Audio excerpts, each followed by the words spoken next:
اینجا گاتامیه که یه بتمن میلیاردر نداره تا عدالت رو بخره. حالا با این حال چه اتفاقی میفته اگه پیشنهاد 200 میلیون دلاری دریافت کنه؟ بزرگترین راز کسی که راز همه رو میدونه چیه؟ بدون معطلی بزن بریم تا ببینیم واقعیت و رویا چقدر به هم نزدیکن.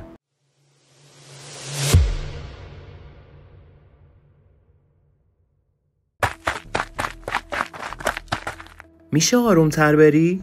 نه اگه مدال عقل کلتو میخوای باید بهم برسی. ببینم دیوونه شدی؟ اون کابل برقه. میخوای به کشتنمون بدی؟ بروس، اینجا ساختمون 2 طبقه است. در بدترین حالت فقط پات میشکنه. شایدم پات. ولی قرار نیست اینجوری شه. چون تو سرتو بالا میگیری. عین گربه. چی داری میگی؟ خب ببین، گربه ها میدون دید قوی دارن ولی دور رو خوب نمیبینن. پس اصلاً پایین رو نگاه نکن. چشات فقط به روبرو باشه. بابا وایسا. من که گربه نیستم. سلام. حالت خوبه؟ خب برای ادامه امشب باید فهمیدم باید مثل گربه ها باشم. من بیشتر از 40 ساله که دارم مخفی کار میکنم، اما الان به خاطر یه پاسپورت 20 تا کشور رو دارم و 2 برابرش هم هویت مخفی دارم. همیشه به خودم افتخار میکردم که هیچ کس نیستم، مثل یه مرد که توی صندلی روبروی مترو نشسته، یه طرح مبهم، یه صورت خاکستری. اون وقت بعد از 40 سال ساختن یه زندگی توی سایه ها، الان با یه کامیون آشغال غول پیکر که تم خفاش داره دارم وسط خیابون اصلی چه غلطی میکنم؟ من واقعا از اون دیوونه متنفرم. معلوم است داری چه غلطی میکنی؟ نمیتونی همینطوری از وسط شهر رد شی و بری. اونا هر لحظه ممکنه بهمون برسن. پس بهتره سریع باشی. اگه یادت باشه بهت 30 ثانیه وقت دادم که از همین الان شروع میشه.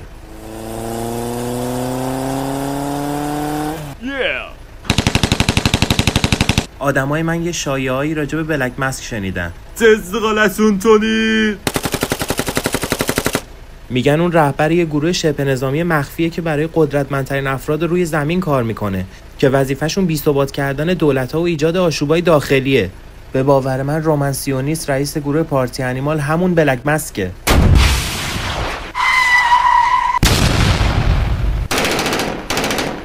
او خدای من 25 ثانیه.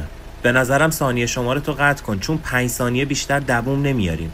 باید از این آشغالدونی بریم سوار یه چیز سریعتر بشیم. این دفعه رو نشنیده میگیرم.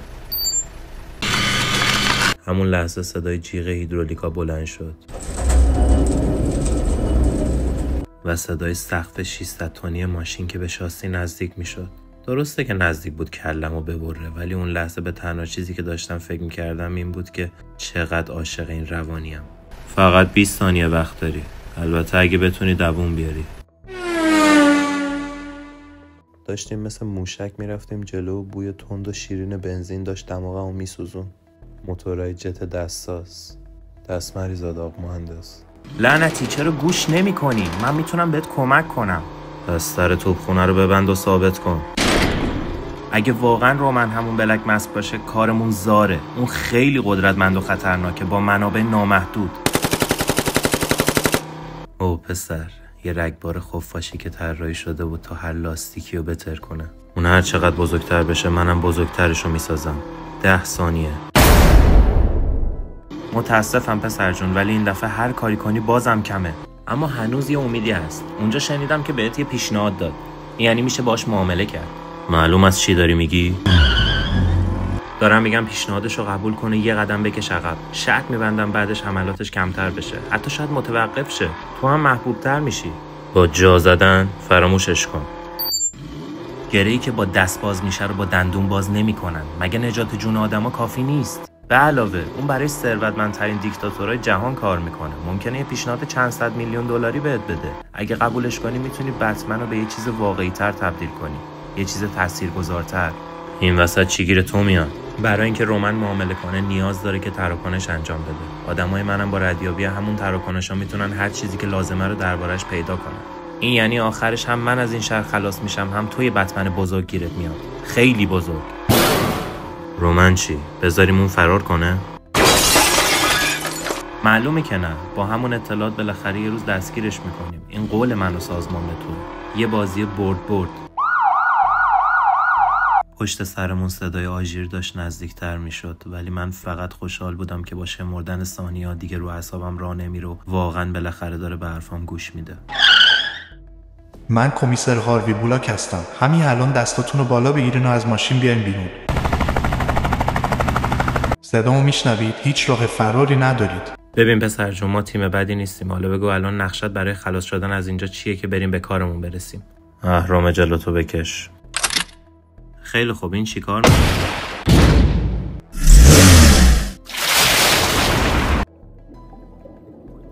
شنیدم رفتی یه جای جدید. اونجا چه جوریه؟ دیگه اونجا نیستم. چرا؟ چی شده مگه؟ اهمیتی نداره. معلومه که داره.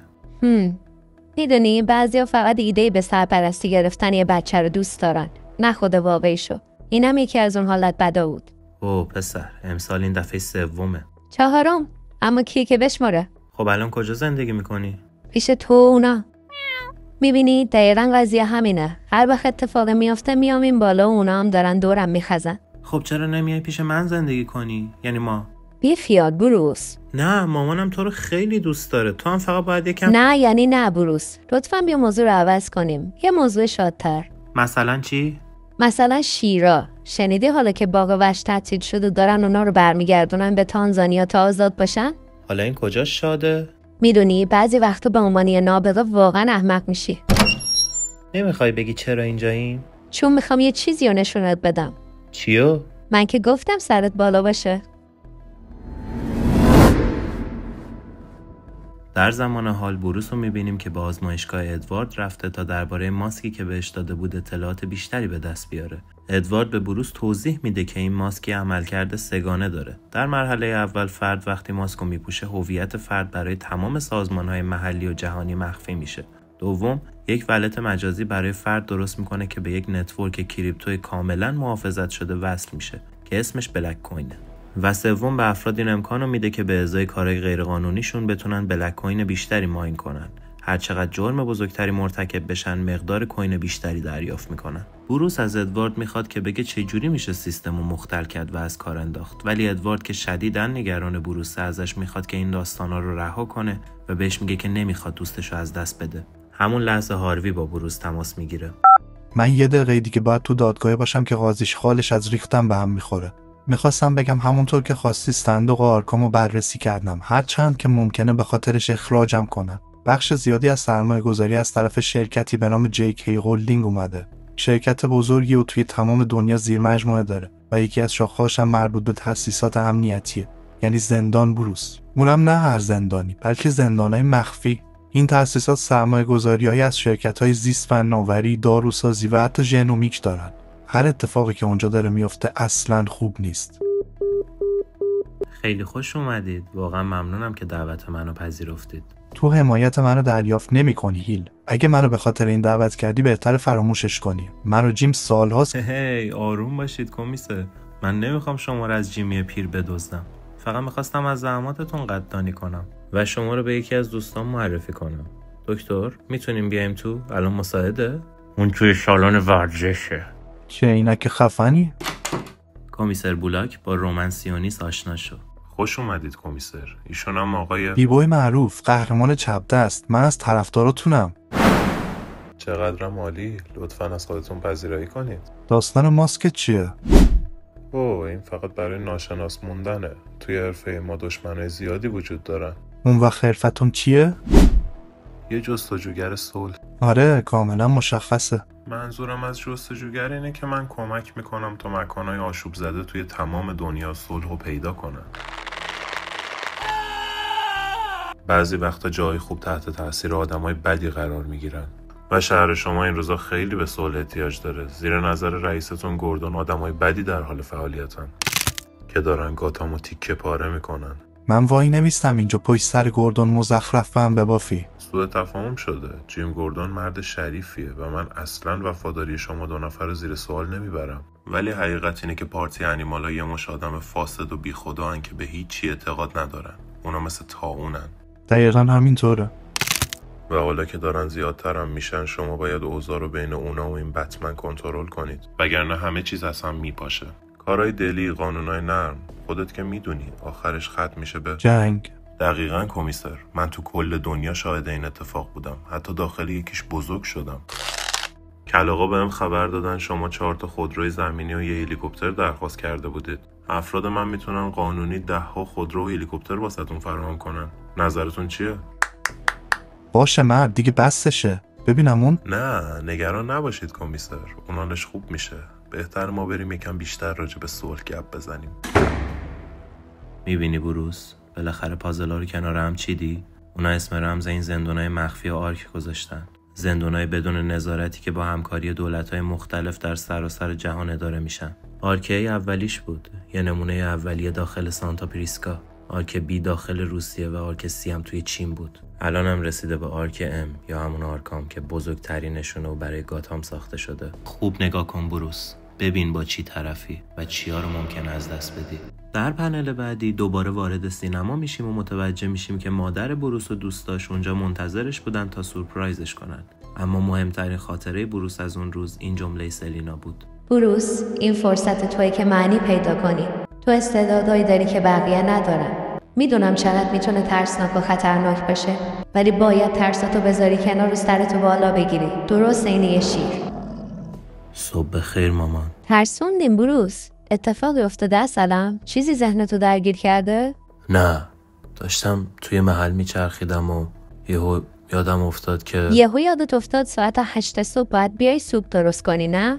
خودت هم میدونی هیچی بیشتر از دیدن تو توی این آشپزخونه حالمو خوب نمیکنه. ولی من اون قیافه رو خوب میشناسم. بگو چی داره اذیتت میکنه؟ راستش داشتم فکر میکردم با این همه آشوبی که این روزا توی شهره شاید بهتر باشه یکم بکشی کنار رو استراحت کنی. دقیقاً به خاطر همون آشوبی که نمیتونم بکشم کنار. بروس، حقیقتش باید بهت بگم که من معاون جدید جیم شدم. الانم دارم میرم تا با مطبوعات مصاحبه کنم. معاون شهرداری؟ چرا باید همچین کاری بکنی؟ اگه نمیدونی پارتی انیمال داره همه مقامات رسمی رو شکار میکنه، چرا یکی باید رو گردنش سیبل تیراندازی آویزون کنه؟ من به کاری که جیم داره میکنه باور دارم. نمیتونم همینطوری بشینم و نگاه کنم تا شهر نابود بشه. حداقل باید سعیمو بکنم. اگه فایده ای نداشته باشه چی؟ اگه هیچی قابل کنترل نباشه چی؟ بازم ادامه میدم. این چیزی که بهش ایمان دارم، چیزی که پدرت هم بهش ایمان داشت.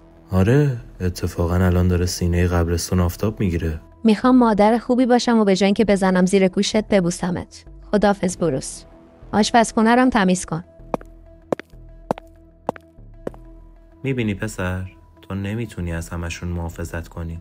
مهم نیست چقدر شجاع یا چقدر با مهارت و کله خراب باشی. خاله جولیا، میشه با ما توپ بازی کنی؟ من؟ مقابل شما 6 تا؟ خب این که نامردیه. البته برای شما. همینجا وایسید، من میرم میارمش. فقط یه راه هست تا بشه ازشون محافظت کرد. اونم اینه که پیشنهادشو قبول کنی. اطرافتو خوب نگاه کن. فقط مشتاتو نبین. اون همه آدمی که آسیب میبینن رو ببین. اون برجا، ماهواره ها، همشون شدن ابزار قدرتی که علیه توه. ببین اگه زیر پات خالیشه ممکنه تا کجا سقوط کنی. خواهش میکنم کار درست رو انجام بده. بر طبق آخرین اخبار شهردار گوردون هنوز داخل بیمارستانه و مردم رو به مقاومت در برابر ترس دعوت میکنه. اما در همین حال نامزد جدید شهرداری آقای هیل گوردون رو مقصر وضعیت فعلی میدونه و میگه وقتشه که گاتام رو پس بگیریم. اداره پلیس گاتام هم حمایت خودش از آقای هیل اعلام کرده که با تشویق عموم روبرو شده. آقای هیل خاطر نشان کردن فردا سالگرد تیراندازی باغ وحش گاتامه و گفتن روشن کردن چراغ یاد بود توی خیابونای پر از خون کار بیهوده‌ایه.